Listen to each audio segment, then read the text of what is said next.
Vamos orar. Pai, nós somos gratos ao Senhor, porque o Senhor é bom, porque a tua misericórdia dura para sempre, Senhor. Pai, nós colocamos em tuas mãos esse segundo momento da reunião, Pai, pedindo a tua misericórdia, pedindo que seja o Senhor a operar através da minha vida, Senhor. Pai, que o Senhor possa fazer com que a boa semente, Pai, que a tua palavra possa cair em solo fértil em nossos corações. O Senhor me conduza pelo teu Espírito Santo, Senhor, em nome de Jesus. O Senhor fale conosco. Em nome de Jesus. Amém. Então, irmãos, nós vamos dar sequência hoje ao Salmo 23, né, o estudo que a gente está fazendo, nessa segunda parte agora da interpretação messiânica. Queria que os irmãos pudessem ler, né, juntos. Não tem problema a gente estar lendo em traduções separadas, não. Vou pegar na minha aqui, e vocês vão lendo de vocês, Salmo 23.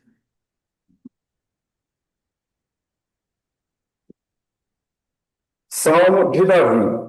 O Senhor é o meu pastor, nada me faltará. Deitar-me faz em verdes pastos, guia-me mansamente a águas tranquilas. Refrigera minha alma, guia-me pelas veredas da justiça por amor do seu nome. Ainda que eu andasse pelo vale da sombra da morte, não temeria mal algum, porque tu estás comigo. A tua vara e o teu cajado me consolam. Preparas uma mesa perante mim, na presença dos meus inimigos. Unges a minha cabeça com óleo, o meu cálice transborda. Certamente que a bondade e a misericórdia me seguirão todos os dias da minha vida, e habitarei na casa do Senhor por longos dias. Amém. Então, nós estamos na segunda fase, né, dessa ministração.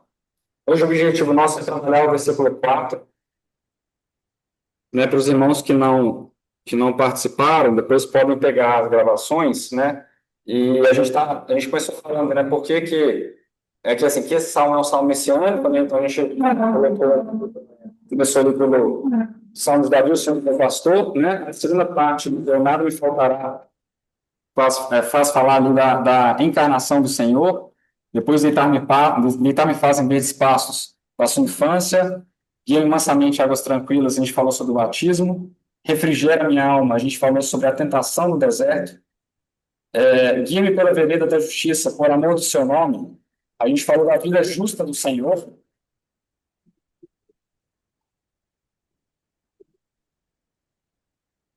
e hoje, né, a gente vai tratar, ainda que eu andasse pelo vale da sombra da morte, não temeria mal algum, porque tu estás comigo, a tua vara e o teu cajado me consolam.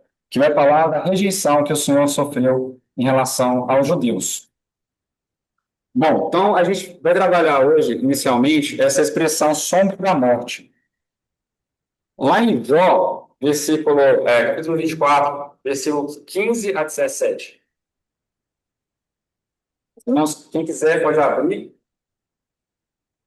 Eu vou ler aqui na minha tradução. Jó 24, versículo 15 a 17.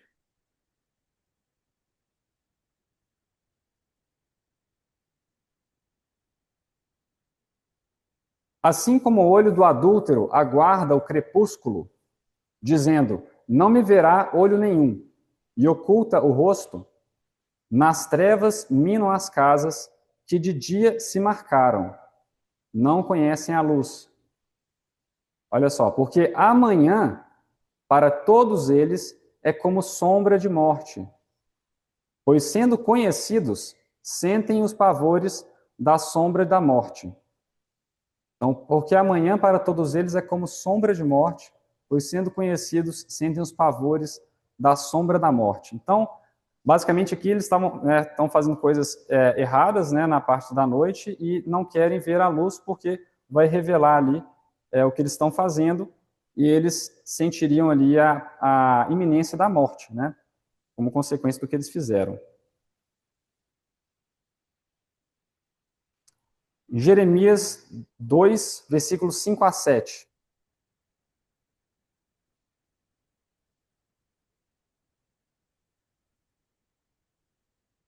Jeremias 2, versículos 5 a 7.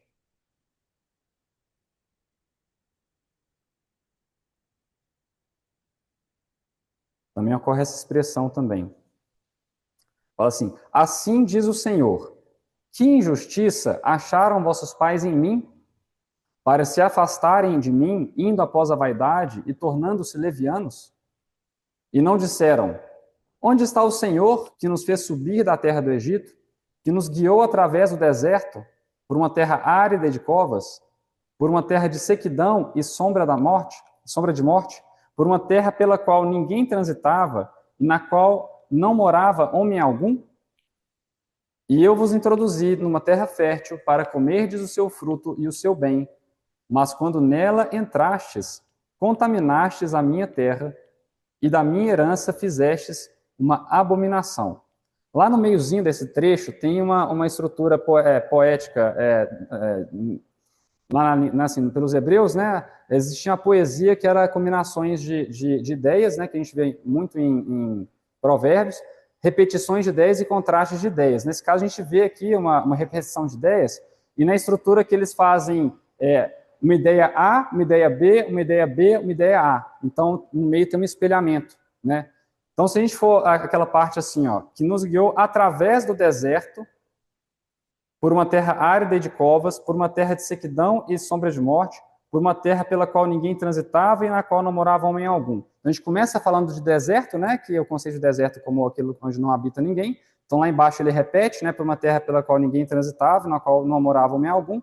E no meio, por uma terra árida e de covas, por uma terra de sequidão e sombra de morte, a gente tem a combinação da terra árida com a terra de sequidão e de covas com sombra de morte. Lembrando que a gente estava falando sobre os rebanhos, né? Quando a gente falou na primeira fase do Salmo 23, que a gente fez algumas contextualizações sobre a vida, né, do pastor e das ovelhas, como é que era tudo isso, como isso tudo funcionava, a gente falou um pouco sobre os predadores, né? E a gente viu que ali nos ambientes essas áreas mais inabitadas, né, onde tem ali selva e tudo mais, tinham também naquela região as cavernas, né, as covas, dependendo, eram cavernas pequenas, poderiam ser só realmente um covil ali dos animais, né, e também, ou poderia, enfim, ser lugares maiores. Mas essas que eram menores, onde habitavam esses animais predadores, né, eles saíam de lá e capturavam a presa e voltavam, né, então, assim, para os pastores que levavam as ovelhas também nesses caminhos, era sempre importante estar atento a essas covas. Então, essas covas, essas cavernas, eram também uma figura de iminência de morte, de perigo de morte, né? Porque era a ameaça dos predadores, que poderiam vir e atacar o rebanho. Então, a gente viu que nesses dois trechos, que a gente também tem essa ocorrência dessa expressão, essa ideia de iminência de morte, de uma ameaça, né, à vida, uma presença de uma ameaça à vida. E ali no trecho a gente fala, né, ainda que eu andasse pelo vale da sombra da morte. E a gente sabe que o Senhor, ele viveu realmente um perigo de morte ao longo do ministério dele, né?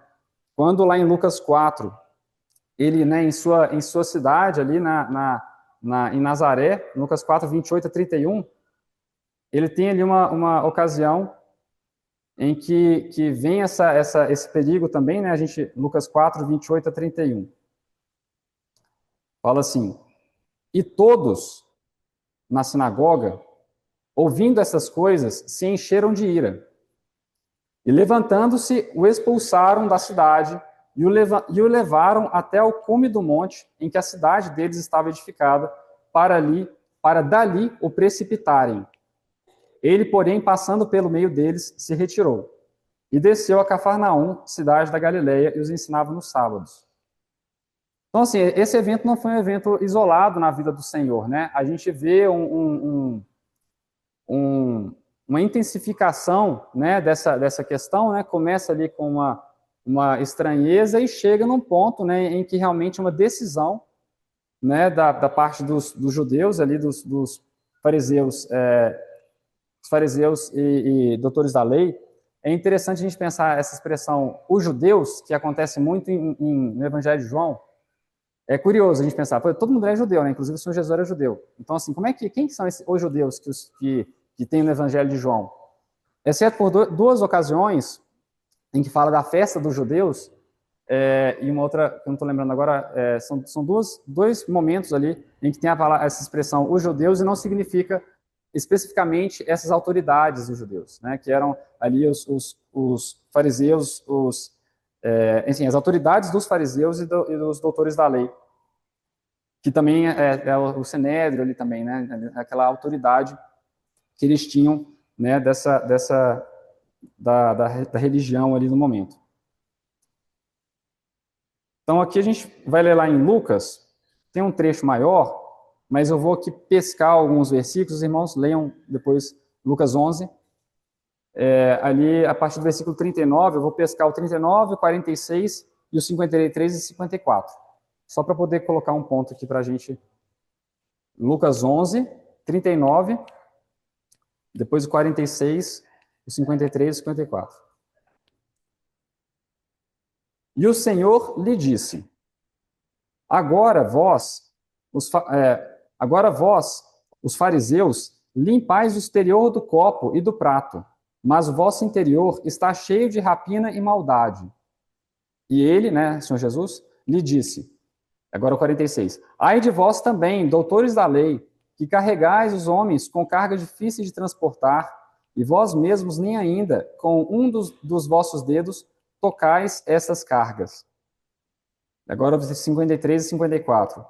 E dizendo-lhes ele, né, o Senhor Jesus, isto, começaram os escribas e os fariseus a apertá-lo fortemente e a fazê-lo falar acerca de muitas coisas, armando-lhe ciladas e procurando apanhar da sua boca alguma coisa para o acusarem.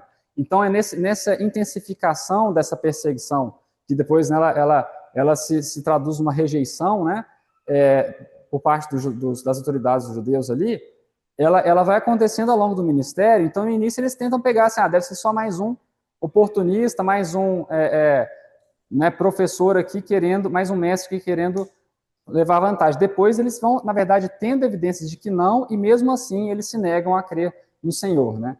Pelas expectativas que eles tinham do Messias, que não se traduziram ali no que o Senhor fez, né?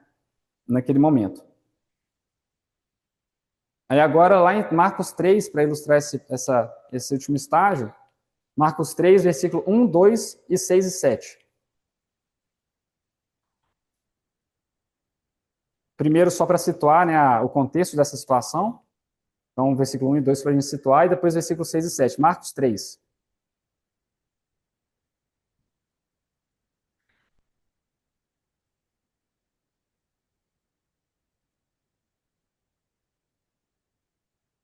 Fala assim, e outra vez entrou na sinagoga e estava ali um homem que tinha uma das mãos mirrada. E estavam observando se curaria no sábado para os acusarem. Então, na sinagoga tinha ali, né, todo mundo ali, que estava naquele momento de adoração ao Senhor, né, e ali estavam, na verdade, ali observando para ver como é que eles poderiam acusá-lo, né, porque era um sábado. É versículo 6. E tendo saído os fariseus, tomaram logo conselho com os herodianos contra ele, procurando ver como o matariam. Retirou-se Jesus com os seus discípulos para o mar e seguia uma grande multidão da Galileia e da Judéia. Então, aqui nesse momento, eles já resolveram, né, acabar com aquela situação de uma outra forma, né? Não correspondeu à expectativa deles, eles não se arrependeram, né? A gente tem, né, o próprio João Batista, né, no seu ministério também fazendo esse tipo também de acusação de que eles não estavam se arrependendo, né? Por isso que ele chega a usar terminologias fortes ali com essas autoridades, né, esses religiosos. E acontece que depois João Batista parece uma ameaça muito menor, né? O Senhor Jesus é uma ameaça muito maior e eles resolvem matá-lo. E também lá em Mateus 12 também tem uma outra ocasião onde tem essa informação, né? Mateus 12, 14 e 15. Mateus 12, 14 e 15.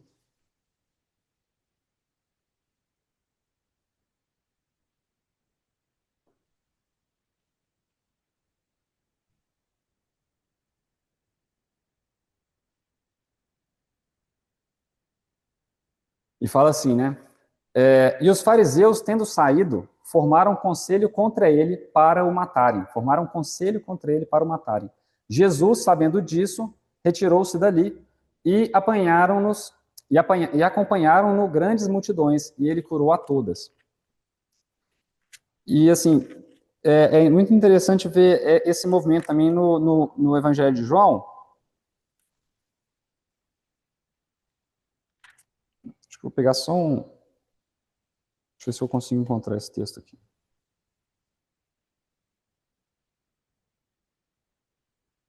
Enfim, só o 5,16, né? João 5,16 também fala essa questão, né? Quando, logo após a cura no tanque de Betesda, né? Aquele paralítico, fala assim, aquele homem foi e anunciou aos judeus que Jesus era o que o curara. E por esta causa, os judeus perseguiram a Jesus e procuravam matá-lo porque fazia essas coisas no sábado. Aí depois o 18 ainda fala, por isso, pois, os judeus ainda mais procuravam matá-lo, porque não só quebrantava o sábado, mas também dizia que Deus era o seu próprio Pai, fazendo-se igual a Deus. Aqui tem, na sequência, um discurso lá do Senhor Jesus também. Enfim, então a gente vai vendo essa intensificação e é muito interessante ver isso no Evangelho de João. Enfim, aí tem um momento em que o Senhor Jesus também está pregando e coloca essa situação diante, né, das autoridades judeus também, lá em Mateus 21, a partir do versículo 38, ele coloca ali uma parábola, ele fala dos enviados, né, dos servos enviados, ele fala daquele dono de terras, né, que coloca, ele sai, faz uma viagem, coloca os servos para poder, ele arrenda, né, a terra, né, e ele vai, e aí os servos, ele envia servos para levarem ali a parte que pertencia a eles, né, da vinha. Deixa eu pegar aqui o contexto maior, se eu não estou confundindo com outra parábola. Eu peguei só o pedacinho aqui. Mateus 21. Aqui, ó, peraí. Mateus 21, 38. No 33, houve ainda um homem, pai de família, que plantou uma vinha e circuncidou-a de um valado e construiu nela um lagar e edificou uma torre e arrendou-a a uns lavradores e ausentou-se para longe. E chegando o tempo dos frutos, enviou os seus servos aos lavradores para receber os seus frutos. É isso mesmo. Então aí ele manda 3 vezes o servo, né, e eles vão e matam os servos. Né? Primeiro o milho, depois matam e tal. Então, que seria ali os profetas, né? E aí depois, por fim, ele vem no 38 e fala, mas os lavradores, vendo o filho, então ele resolve mandar o filho, né? E por último, enviou-lhe seu filho, dizendo, terão respeito a meu filho. Mas os lavradores, vendo o filho, disseram entre si, esse é o herdeiro, vinde, matemo-lo e apoderemo-nos da sua herança. E lançando mão dele, o arrastaram para fora da vinha e o mataram. Quando, pois, vier o senhor da vinha, que fará aqueles lavradores? Dizem-lhe eles, dará afrontosa morte aos maus e arrendará a vinha a outros lavradores, que a seu tempo lhe deem os frutos. Né? Isso eles respondendo. E lá na frente, no 45, fala, os principais sacerdotes e os fariseus, ouvindo essas palavras, entenderam que falava deles, e pretendendo prendê-lo, recearam o povo, porquanto tinham por profeta. Então ele claramente fala, né, da questão do desejo deles de matá-lo, né? E efetivamente isso acontece, né? Mas o Senhor, né, tinha um plano por trás disso. Mas ele coloca em letras bem claras, né? Na verdade, o que aconteceu foi uma rejeição, né? O Senhor Jesus, que era o Messias aguardado, prometido, né? Todo o Antigo Testamento, né, falava sobre ele de diversas formas, né? Quando ele veio, não foi recebido, né, pelos seus. E lá em Isaías 53, né, que é um texto também maravilhoso, né, assim, que fala do Senhor Jesus, lá em Isaías 53, a parte B do versículo 2 e o versículo 3, fala assim, Isaías 53, 2 e 3. Não tinha beleza, nem formosura, e olhando nós para ele, não havia boa aparência nele para que o desejássemos. Era desprezado e o mais rejeitado entre os homens, homem de dores e experimentado nos sofrimentos. E como um de quem os homens escondiam o rosto, era desprezado, não fizemos dele caso algum. Então a gente vê esse desprezo, né, por parte das autoridades dos judeus em relação ao Senhor, né? E aqui ainda fala que ele era o mais rejeitado entre os homens. E também no Evangelho de João, no capítulo 1, naquele trecho, né, que ele fala da luz e tudo mais, vamos lá ler o versículo 5 e 9 até o 11. João 1, versículo 5, 9 a 11.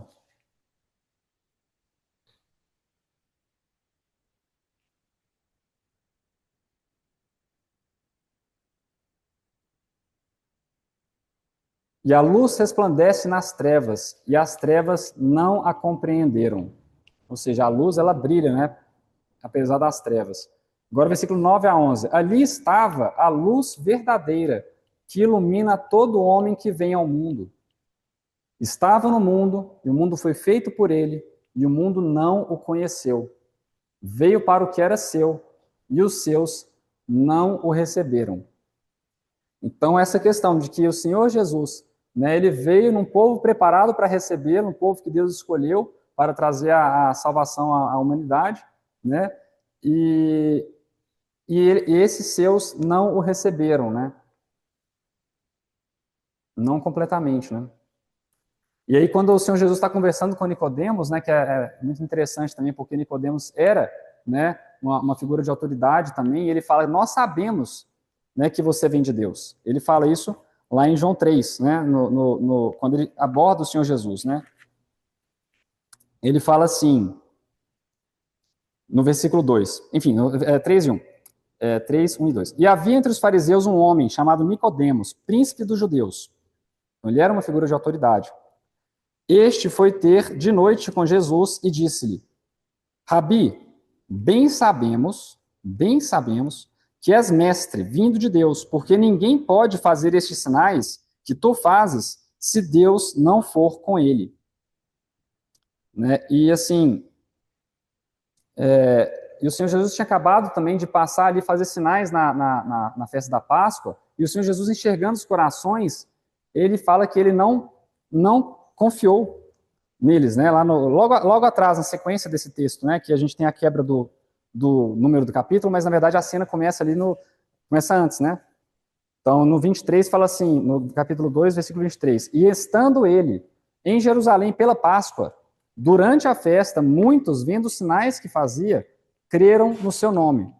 Mas o mesmo Jesus não confiava neles, porque a todos conhecia, e não necessitava de que alguém testificasse do homem, porque ele bem sabia o que havia no homem. Ele enxergava o coração, e ele via que essas pessoas não estavam crendo nele, apesar dos sinais que ele estava fazendo. Né? E isso já tinha tido um embate antes ali, né? O Evangelho de João, ele é repleto dessas cenas com as autoridades, né? A gente vai vendo essa questão dessa intensificação, e enfim, tem cenas de bastidores ali com Nicodemos, também no capítulo 7, que fala da festa dos tabernáculos e tudo mais. Mas o que é interessante é ver isso, que num dado momento, eles viram claramente, eles tinham ciência e escolheram não crer e não reconhecer. E eu não li, né, o 19 e 20. Então, 19 e 20 do 3 fala assim: e a condenação é essa, que a luz veio ao mundo, e os homens amaram mais as trevas do que a luz, porque as suas obras eram más. Porque todo aquele que faz o mal odeia a luz, e não vem para a luz, para que as suas obras não sejam reprovadas. Então, assim, não todos, né, que a gente vê que tem, né, outros que se convertem também, né, no capítulo 8 fala de alguns, das autoridades que creram também, alguns a gente tem nome, como Nicodemos, como o José de Arimateia, né, mas ali muitos não realmente rejeitaram o Senhor. E aí fala na sequência do versículo do Salmo 23, fala assim, né, não temerei mal algum, né, porque tu estás comigo. Tem vários outros textos que a gente poderia ler aqui, né, mas para a gente poder centrar nessa questão, pegar próprias palavras do Senhor Jesus, lá em Mateus 10, 28. Os próprios Senhor Jesus dando instruções, né, para os seus discípulos, e tratando essa questão da morte. Mateus 10, 28 fala assim: e não temais os que matam o corpo e não podem matar a alma. Temei antes aquele que pode fazer perecer no inferno a alma e o corpo. E lá no Lucas 12, 4 e 5, ele fala também a passagem paralela, né? E digo-vos, amigos meus, não temais os que matam o corpo e depois não têm mais o que fazer. Mas eu vos mostrarei a quem deveis temer. Temei aquele que depois de matar tem poder para lançar no inferno. Sim, vos digo, a esse temei. E o Senhor, ele tinha, né, uma missão para cumprir, ele sabia que ele não deixaria de cumprir, né, a sua missão, e ele só realmente morreria no momento que fosse o momento correto ali, da maneira correta. E aí o Senhor Jesus também anuncia a morte dele para os discípulos, ele até menciona essa questão da rejeição também. Se a gente pega ali a passagem de Lucas, ele fala especificamente essa palavra, lá em Lucas 9, 18 a 22, fala assim: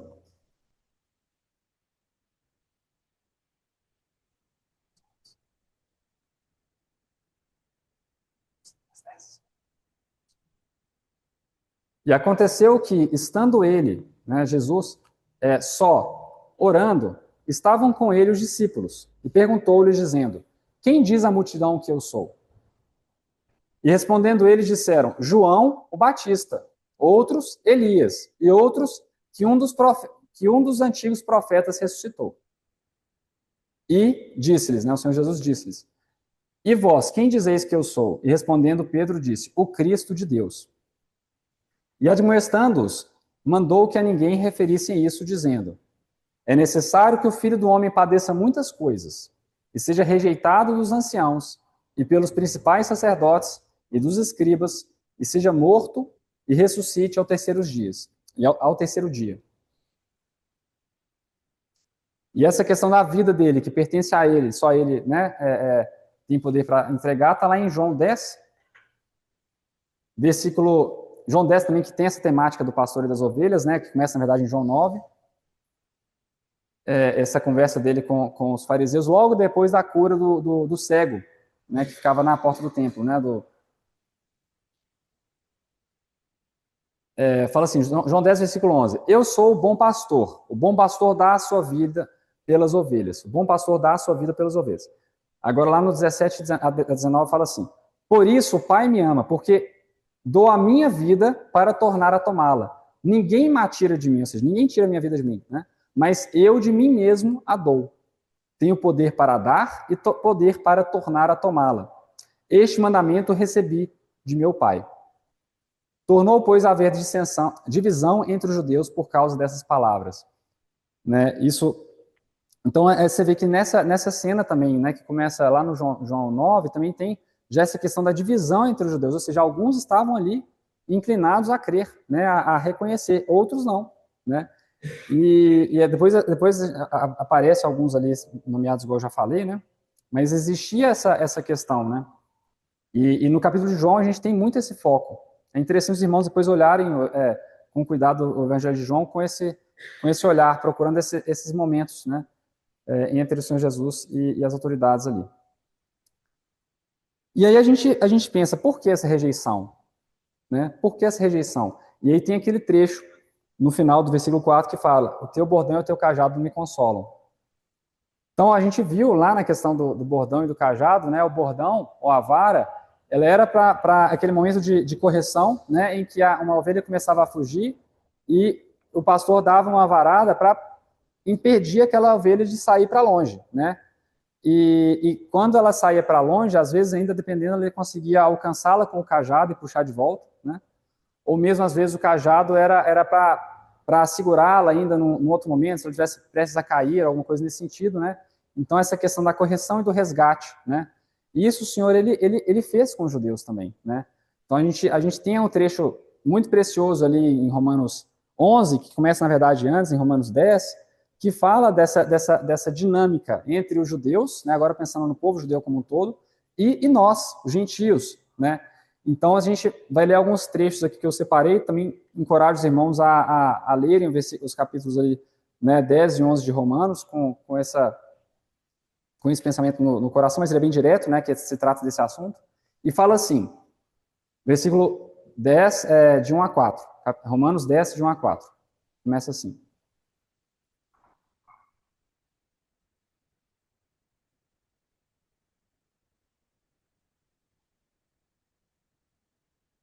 Irmãos, o bom desejo do meu coração e a oração a Deus por Israel é para a sua salvação, porque lhes dou testemunho de que têm zelo de Deus, mas não com entendimento.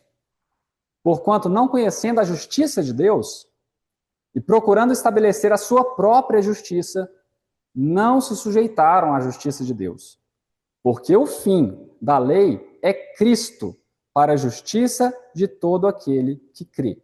É isso Paulo falando, né? Claro, inspirado pelo Espírito Santo, mas ele falando com autoridade também de vivência disso, né? Que ele viveu isso.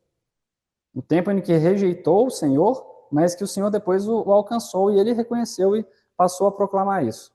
E na sequência, 19 a 21. Mas digo, porventura Israel não soube? Primeiramente diz Moisés, eu vos porei em ciúmes com aqueles que não são povo, com gente insensata vos provocarei a ira. E Isaías ousadamente diz, fui achado pelos que não me buscavam, fui manifestado aos que por mim não me perguntavam. Mas para Israel diz, todo dia estendi as minhas mãos a um povo rebelde e contradizente. Então ele está falando aqui, né? Na questão do Senhor, ele traria também ali outros povos que não eram chamados pelo nome dele. Aí lá na frente, em Romanos 11, o versículo 5 eu peguei aqui também para ler com a gente, que ele basicamente fala, Israel rejeitou, né, para que os gentios pudessem ser alcançados, né, durante um tempo. A gente vai ler esses versículos aqui também. Mas ele falando aqui em Romanos 11, 15, ele fala, porque se a sua rejeição, ou seja, rejeição por parte dos judeus, é a reconciliação do mundo, né, qual será a sua admissão, se não a vida dentre os mortos? Lá no versículo 23. E também eles, se não permanecerem na incredulidade, serão enxertados, porque poderoso é Deus para os tornar a enxertar. Nós, como gentios, somos enxertados, né, na vinha, né? E aqui, né, alguns que não creram, eles caíram, né, eu li outro texto, coloquei. Deixa eu ver qual que é esse versículo que eu li agora. Botei o mesmo endereço para 2 aqui, só um instante.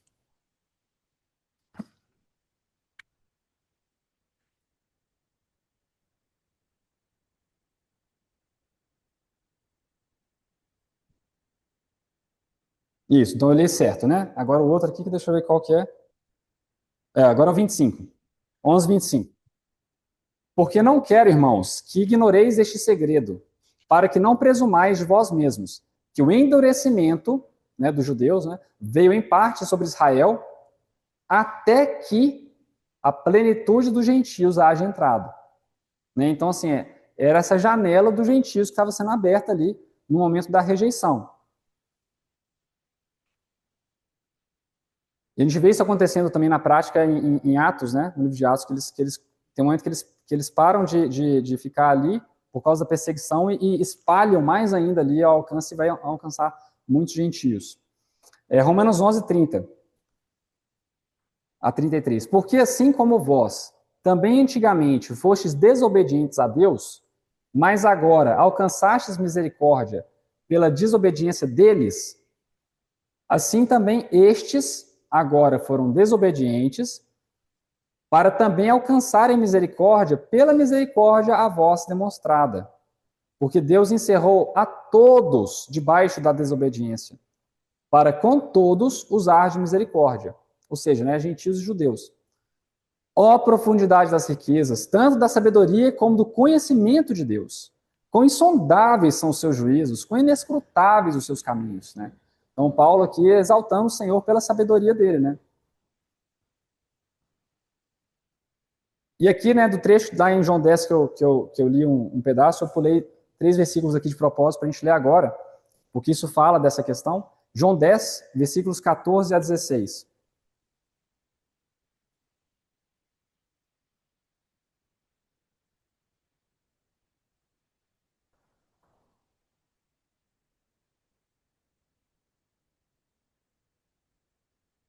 O Senhor Jesus falando, né?